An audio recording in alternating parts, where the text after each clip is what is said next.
welcome to Cage Fighting Presents Video Nasty Andy. It's your main man Andy Gillard here. Hope everyone's keeping well in the world right now. So, the point of this little spin-off podcast that I'm doing here, you regular cage fighting listeners will know that I have a love of the horror genre. And last month's dive into more horror-themed episodes really made me want to do this mini spin-off series from the main podcast to discuss a particular area of horror. When it comes to my choice of horror, I generally go for the B-movies and bloodbaths, the trashier side of things, we'll say.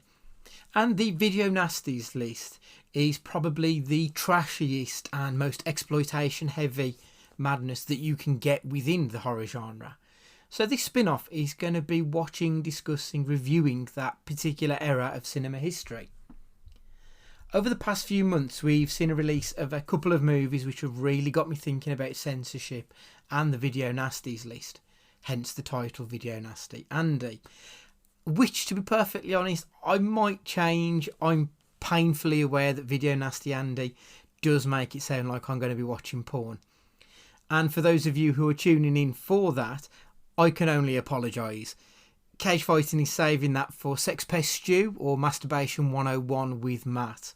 As I said, 2021 has seen a couple of films released which have sparked this interest. The first is Prano Bailey Bond's Censor. I think this is available to rent and buy in most places now.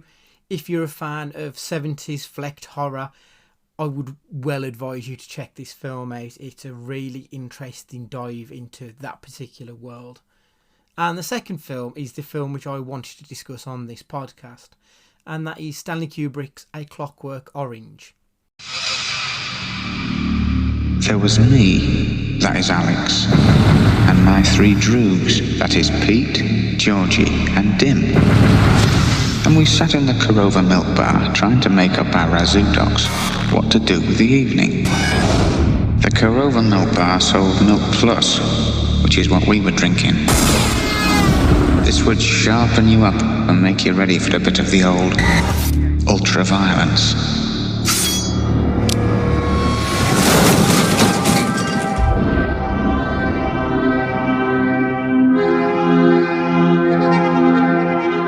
Hi there, my little droogies. The evening's the great time, isn't it, Alex boy?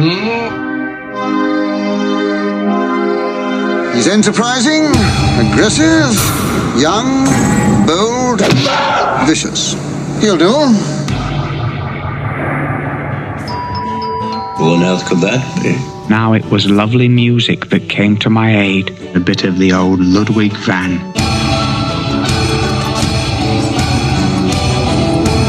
Biddy well, little brother. Biddy well. Okay, so A Clockwork Orange wasn't actually on the Video Nasties list, but it's often felt that that was the start of the slide into moral decay, which led to the rise of Mary Whitehouse, the National Viewers and Listeners Association, and the beginning of heavier censorship within the UK. This subsequently led to A Clockwork Orange eventually being banned, but that's not quite the whole story. So the film was released on the 13th of January 1972. In the States it was given an X rating, and apparently this is seen as a death sentence to films in the United States. So Kubrick made 30 seconds worth of edits to some sexually explicit material in order to get an R rating. So for those of us outside of the US, an X rating is a film which absolutely nobody under the age of 18 can see. And this has now been replaced with an NC-17, whereas an R rating is for nobody under the age of 18 unless you're accompanied by an adult. Like, I don't see how that's better. Like, if you're not going to ask your mommy and daddy to take you to go and see some horrific film when you're 16 years old, I don't understand how an X rating is so much worse than an R rating. If I was 16, I'd rather not go and see it than go and see a film with my parents. That just seems bizarre to me. But the UK censors, they didn't see a need for any of those edits, so it was passed completely unedited. But the controversy happened shortly after. The reason this film is often mistaken as a video nasty is because it was banned from cinemas. But it wasn't a BBFC edict. It was actually Kubrick who requested that Warner Brothers pulled this film from the cinemas in 1973. There was public outcry in the UK. The authorities believed that the scenes of a strong sexual violence to be extreme following an unnamed 14-year-old boy who had killed his classmate. The prosecution in that case pointed to a macabre relevance between the film and the case. Now, even in the modern day with the world of the internet, I've not been able to find any more details on that particular case, which does make me wonder how true it actually is. There was also a case of a 16-year-old boy who stated that he killed a homeless man after merely hearing about A Clockwork Orange. And finally, there was a case of a gang rape in which the attackers changed the words from singing in the rain to singing in the rape. Obviously, that song is very closely associated with the rape scene in A Clockwork Orange. Needless to say, when it comes to the general public and anecdotes such as these, the crazies come out of the woodwork.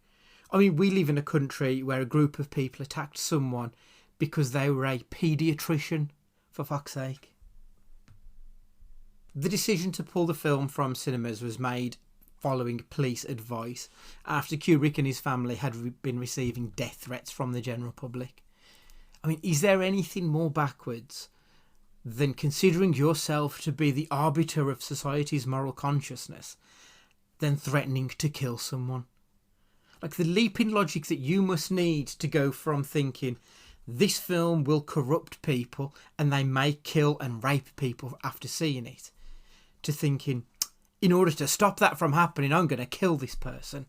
Like, to quote Alanis Morissette, isn't it ironic? Kubrick even said so himself. The people who commit violent crime are not ordinary people who are transformed into vicious thugs by the wrong diet of films or TV.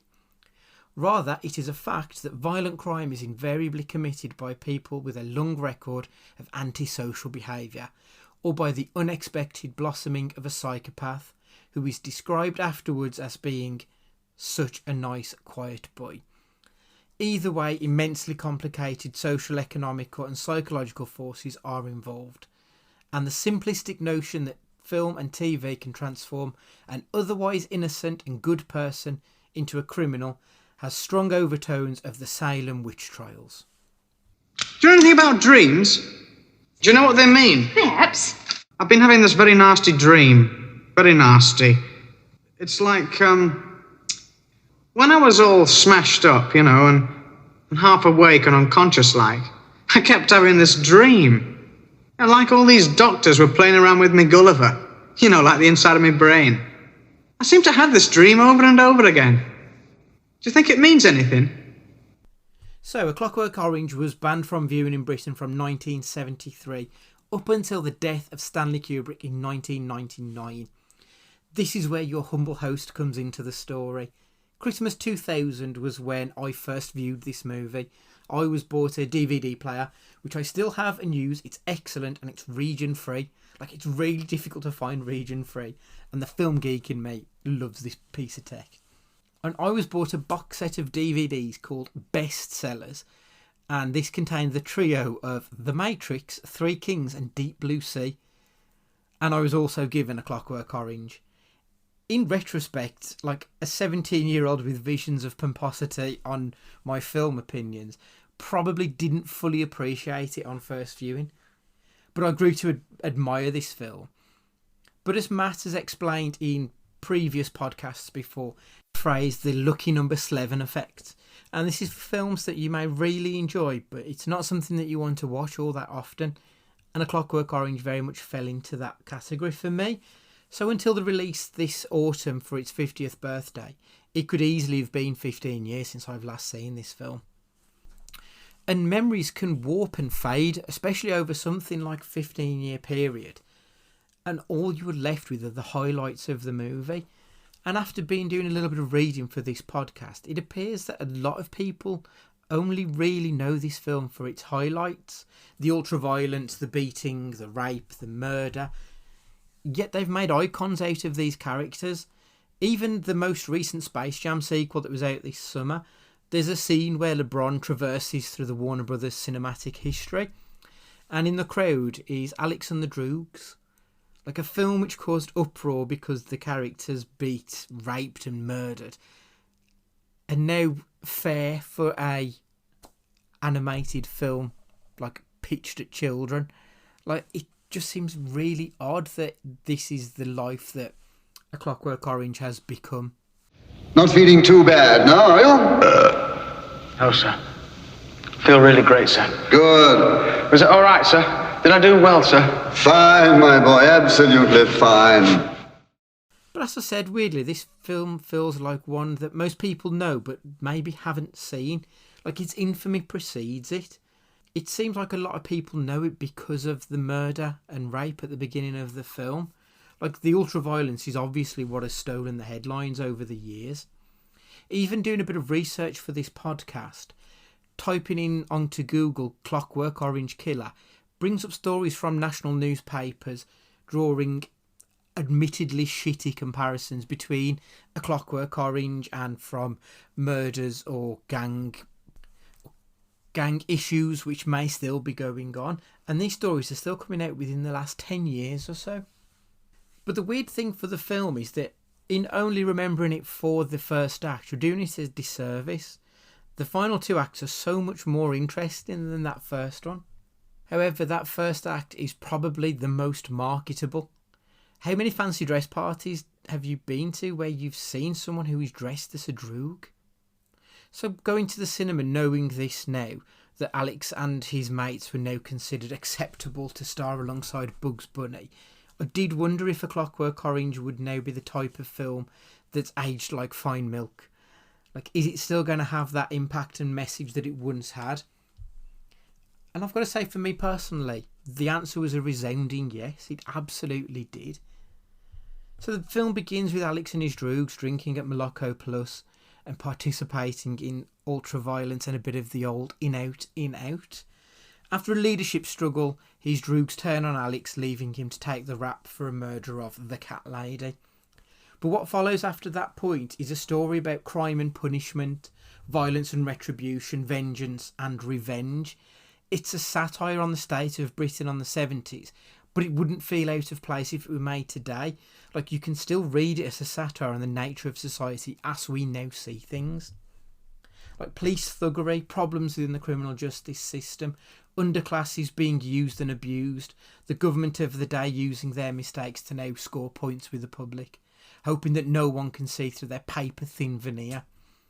A loss of free will, decisions forced and forged ahead with, without a care for any of the consequences that follow. This film hits so much harder than I expected for something 50 years old. Maybe to its detriment. Like, the only real critique I can level against it is the message is a little bit heavy-handed at times. However, a lack of subtlety didn't stop Joker from becoming the number one box office R-rated movie of all time with over $1 billion. But I guess that's just personal taste, to be honest. How about another joke, Murray? No, I think we've had enough of your jokes. What do you get? I don't think so. When you cross a mentally ill loner with a society that abandons him and treats him like trash! Call the police, I'll Gene. tell you what you get! Call the police. You get what you fucking deserve! In terms of the video Nasties List and the rise of Mary Whitehouse and her clan, whilst it predated the rise of it, it doesn't take a genius to see why it's lumped in with those movies. A search of audience reviews shows a number of people, even to this very day, condemning this film as a glorification of crime. However, if you take that first act out of this film, this isn't a glorification of crime, it's a glorification of punishment. Whether you feel that punishment is just or not is open to debate, but this is a film about a man who did abhorrent acts, went to jail and had his free will removed. That's what it boils down to. The choices he now makes, they're not his own, becoming a Clockwork Orange, if you will. To the extent that it even took away the only part of beauty in his life, that of music, and in particular Ludwig van Beethoven. Whilst I feel this spin-off podcast may dredge the depths of dirge with some of the films associated with the Video Nasties list. This one certainly doesn't. Like, this is a film with heft, with meaning, and with a real weight to it. The direction is sublime, the scripting is near perfect. Keeping the use of nadsat from the novel, that's the teenage bastardisation of Slavic and Cockney rhyming slang, making it feel both otherworldly but also uncomfortably recognisable, almost making you feel like an unwitting participant in the goings-on.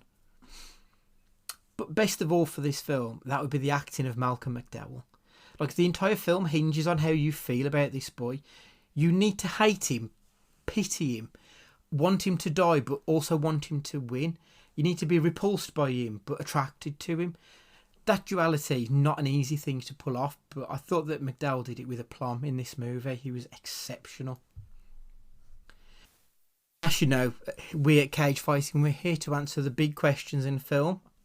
I suppose the only question you can ask about A Clockwork Orange is it worth seeing? To which I would say 100%. This is a complex film about duality and the opposing natures within humanity, both at a societal level and within people in themselves. I think it's such an important movie, and it is a cultural touchstone. I mean, it's a film that was banned for 30 years that is now watching LeBron James play basketball with Daffy Duck. It's an important movie, and I do think that it demands attention. And weirdly, it's a film without genre. You could view it as a sci-fi or a horror or a drama. I mean, there's even an element of satirical comedy to it. In the binary nature of how we rate films on this podcast, did I enjoy it, did I not? I absolutely did. And it's probably one of the rare films where I don't think Nick Cage would have improved it, to be perfectly honest. I'm going to have you fired. That's the first episode of this podcast done. I'm hoping to make this spin-off series a monthly thing. I've got a few ideas for the next few months. But if there are any films or topics that you want me to have a look at, and if you don't know the email address by now, it's cagefightingpod@gmail.com. And of course, our Twitter is @cagefightingpod. So please make sure that you're subscribed and following us for all of your cage fighting film news, silly and serious questions, and of course, all of the Nick Cage nonsense that goes along with it. So for this inaugural episode of Cage Fighting Presents Video Nasty Andy, it's your main man signing out, and remember, be excellent to each other.